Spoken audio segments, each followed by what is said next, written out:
I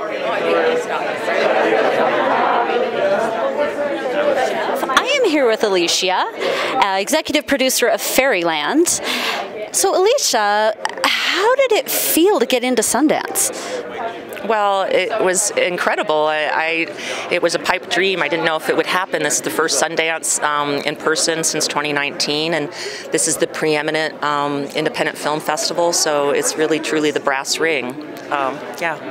Yeah, and if I recall correctly, Sophia is a veteran.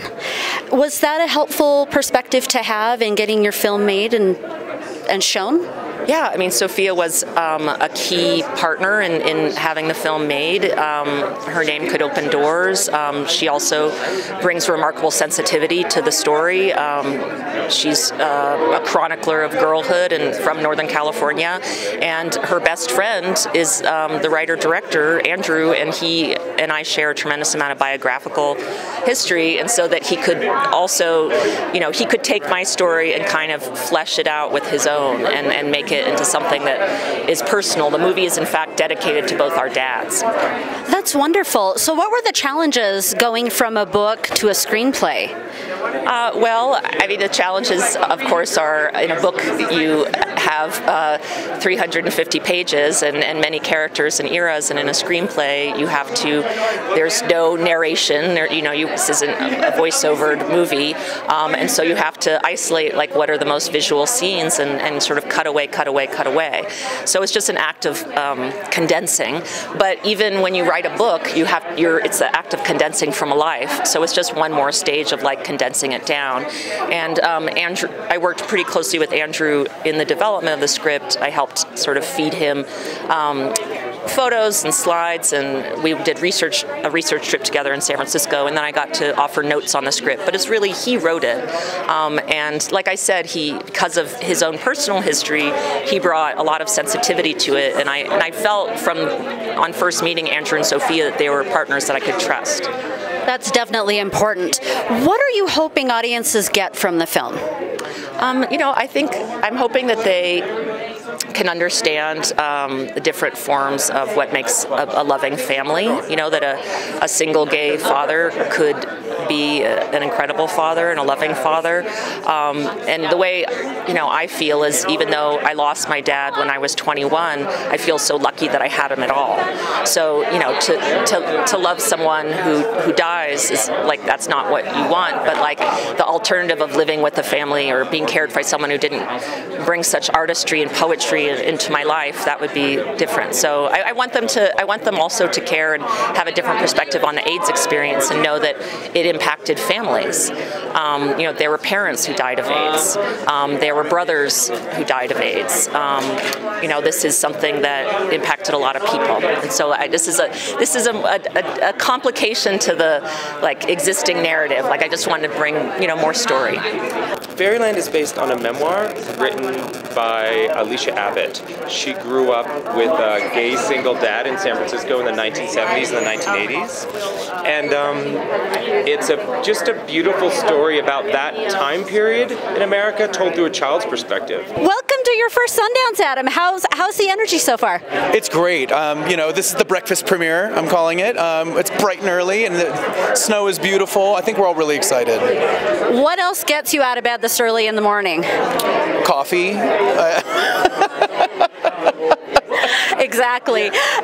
What about this story are you hoping audiences get? I think essentially the beautiful thing about it is it's a story about a father and a daughter navigating their relationship. The father is recently widowed at the beginning of the film, and he has a very interesting relationship with his deceased wife.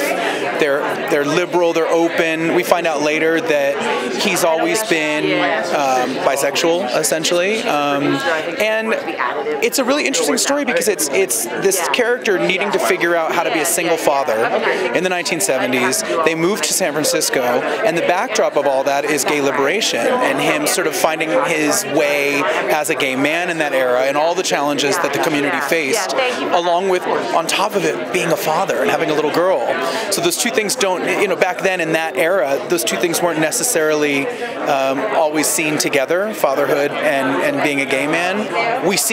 We know now in 2023 that gay parenting is all around, and it's something that's really beautiful. But I love this film because it kind of is a time capsule for what it once was, and it shows us how far we've come. How did this role find you? I was asked to do it, which was like so flattering, you know, and I read the script and I thought, I'm so honored to be a part of a film about this era, about this topic. The 1970s San Francisco is like one of my favorite things to read about and watch documentaries about, so I was thrilled. And the part is, he's a party boy, you know, he's a bit wild, he's a bit all over the place, and that seemed fun to me. It's so wonderful to see you. So nice to see you. Is this your first Sundance? Well, yes and no. I had a film in Sundance called Coda, but it was all virtual, so I have been to Sundance, but I actually haven't been toUndance, so I'm very excited to finally be here in person. Well, welcome back, kind of. Yes. Coda was a wonderful film. How does it feel to be here in person? Oh my gosh, it's so exciting. You know, it was exciting over Zoom, but you couldn't have that kind of connection and celebrate with all your cast and crew, so I'm very excited to be reunited with everyone. I haven't seen Andrew, the director, since we finished shooting, so I'm so excited to kind of watch it on a big screen, but watch it all together. I'm very excited. Excellent. Now, how did this project find you? I was sent the script and I read it and I completely fell in love with it. It touched me and it made me emotional. I think if something can make you emotional on the page, it can make people emotional hopefully when they watch it. So I immediately wanted to do it. I read the memoir as well, and I thought Alicia did such a beautiful job with it, and I immediately just wanted to explore this father-daughter relationship and my childhood too. I kind of was brought up and my grandma lived with a few gay men, and so when I was younger, like Alicia was when she was younger, I would be going to these parties with all these people, and so I kind of saw a bit of my childhood in the script as well. So yeah, I definitely wanted to do it, and I'm so glad that I did. It was so rewarding when we finished. Wonderful. What are you hoping audiences get from this film? It's a good question.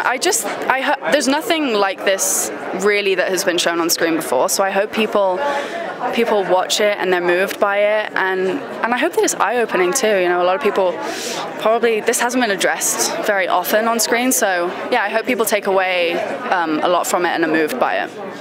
Wonderful. I think it's certainly important to show that perspective. Yeah. What are you most looking forward to here at Sundance? Oh gosh, everything. I'm so excited to meet people. I'm so excited to see. I have Cat Person at Sundance too, so I'm so excited to see that and see all those cast and crew, see everyone today. There's so much I'm excited for.